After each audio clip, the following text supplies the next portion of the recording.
Before God called me to be a pastor, I'd planned to become a high school history teacher. I just love history. And when I think about our own nation's history, I think the biggest black eye was the horrible era of slavery. Slaves were at the mercy of their masters, and they were often beaten and starved and sold and raped and treated as less than human. You know, I'm so grateful that we have abolished slavery in our own country, but the reality is slavery still exists. It's just that the masters are no longer Southern landowners. For some Americans, their master might be drugs or alcohol or sex or gossip or selfishness. But I think the master that so many Americans are enslaved to is the love of money, the love of stuff, just stuff.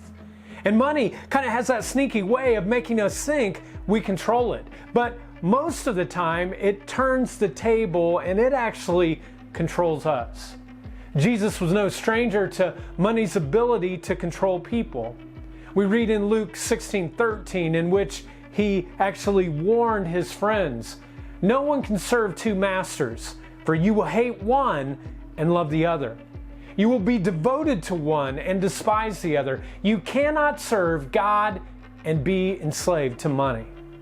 So, how can we become enslaved to money? It's through a little sneaky word called greed. None of us wants to admit that we're greedy. It's not a very nice word. I mean, no one wants to be known as the greed machine. No one wants to be known as Ebenezer Scrooge.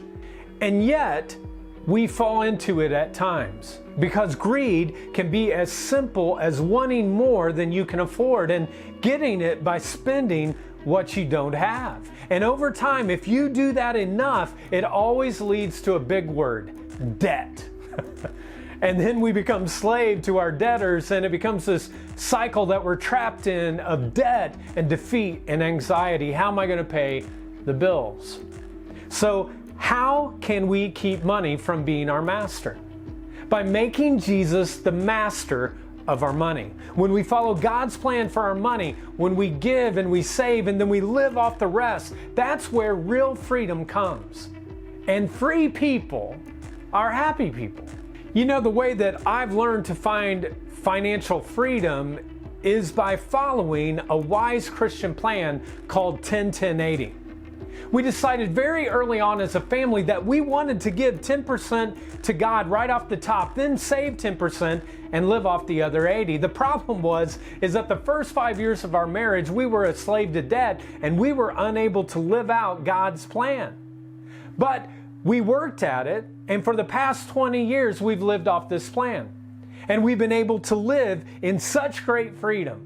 Freedom in using money God's way rather than trying to control money ourselves. Well, right now, I want you to hear from my friend Sarah, who is a certified pharmacy technician at IU Ball Memorial Hospital. More important than her job, though, is she is a great wife and amazing mom.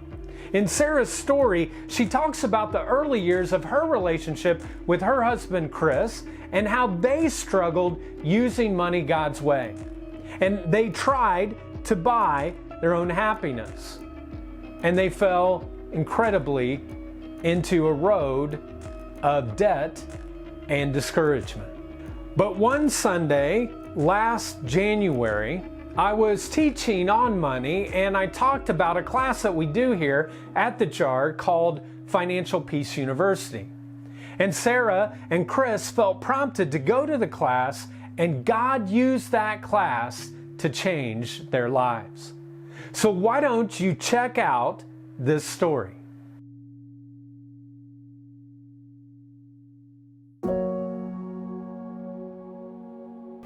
My name is Sarah Lopez, and I've been coming to the JAR for 6 years now.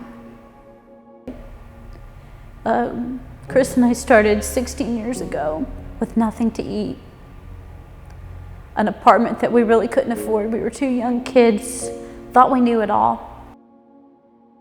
There was never savings, never a thought about the future. Between my husband and I, it didn't bring us happiness. It was short-lived happiness. We never had any savings. We've never been on a vacation together in the 16 years we've been together. We've never been able to do anything that we wanted to do because we never had the money in savings to do it. Every year in January, I always heard Chris talk about Financial Peace University. I always wanted to do it. I know that there was a better way to use my money. Financial Peace University is a 9-week course that teaches you how to not only manage your money the biblical way and God's way, but it also teaches you how to invest, teaches you about life insurance, teaches you how to save money for a down payment on a house. It teaches you common sense stuff that society doesn't teach you. Last January, while we were sitting in the gym at the Y, I just began to pray when I heard Chris talk about financial peace. I just began to ask God, please make this happen for my family. And I just instantly heard a whisper of just do it. And so I went home and I just did it. I looked up Dave Ramsey. I looked up what financial peace was all about. And I just began to, write down items, write down what we had total. And I began to talk to my husband and show him how this could make sense for our family, for our future. But doing the Dave Ramsey way and the Financial Peace University way is life-changing. In the last 18 months, we have both accumulated a savings. So far, we have paid off over $16,000 in debt. We are credit card free, student loan free. We have paid off a medical bill. My car is almost paid off, and my husband's has been paid down about $5,000. We have had enough extra money to pay for our first family vacation to Disney with cash. We have been able to provide a shop bag or two every month for the jar.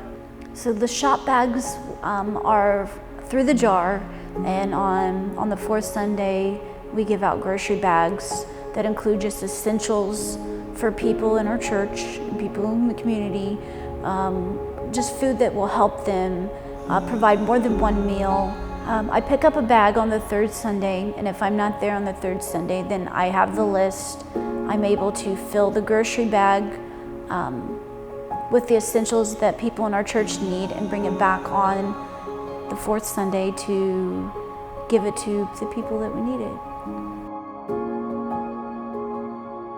So we were at Porta one night, and with my husband and I both being bilingual, a waiter had approached us who was new to he was still an immigrant working at Porta, and he had started to ask Chris about where he could get his car fixed in Spanish. And he wasn't from here, he just moved to Muncie. And he said his car wasn't working, he was walking to work. And as Chris and I began to eat, I said, Chris, do you think this is our moment to help? And so we prayed over our food and we said, God, if it is, let us help Israel, which was his name, our waiter's name. And I heard it, just do it. And we had plenty of money left for those 2 weeks. We didn't, even after eating and paying our bill and tipping him and gifting him, we had plenty of money. Our bills were paid. We had plenty of food in our house, and we never missed the amount of money that we gave. Using our money God's way has made us so much more happier than what we could ever imagine. We never realized how far, when we tithe first and give our money to God first, how God will always provide. And we never stopped to think that we had to use our money our way first and then give it to God. And we have been able to have savings and, help people and almost be debt free. I feel God has blessed us with a sense of calmness and peace, and to know that we don't have to worry about where our next meal is coming from anymore. We don't have to worry about how that bill is going to be paid. There's a sense of just peace and calmness and known that God will provide. Sometimes you have to be humbled, and we were humbled before God and just said, okay, we trust you on this, God, and we'll do it your way. Now we're able to provide this life for Layla that, we can teach her about money and teach her about, using your money God's way, and how, even though you don't want to always save it, that in the end we can do so much more with our money. We listen to Dave Ramsey, we pray over our food, we use cash, and she's constantly remind me, Mom, stick to the budget. So it makes me happy to know that we've put those roots in her, that money's not everything, items aren't everything, our family is.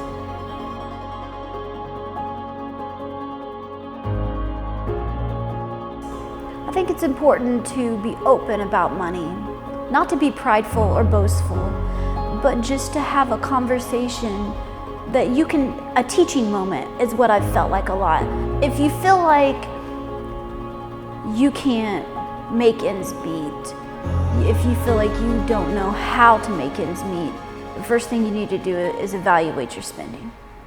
It doesn't matter how much money you make, it doesn't matter how little money you make. If you can't manage $100, you won't be able to manage $1,000. It's all about managing what you have and living within your means instead of everybody else's means. We are not spending every paycheck, paying on what we did in the past. It means that we have a freedom to do what we want to do for our future. 16 years ago, we were hungry. We were really hungry. And, we thought we knew it all, and we didn't. And, we got humbled really fast. But to know now that, once we went from using money the way we wanted to use it, to use the money God's way, that even on the days where our cupboards are empty, things have appeared. Money has appeared. I remember being so hungry one day that we didn't get paid for 2 more days. And I opened my Bible and I just said, God, why us? And there was a $50 bill in my Bible. And, all you have to do is have faith and believe, and God will provide a way.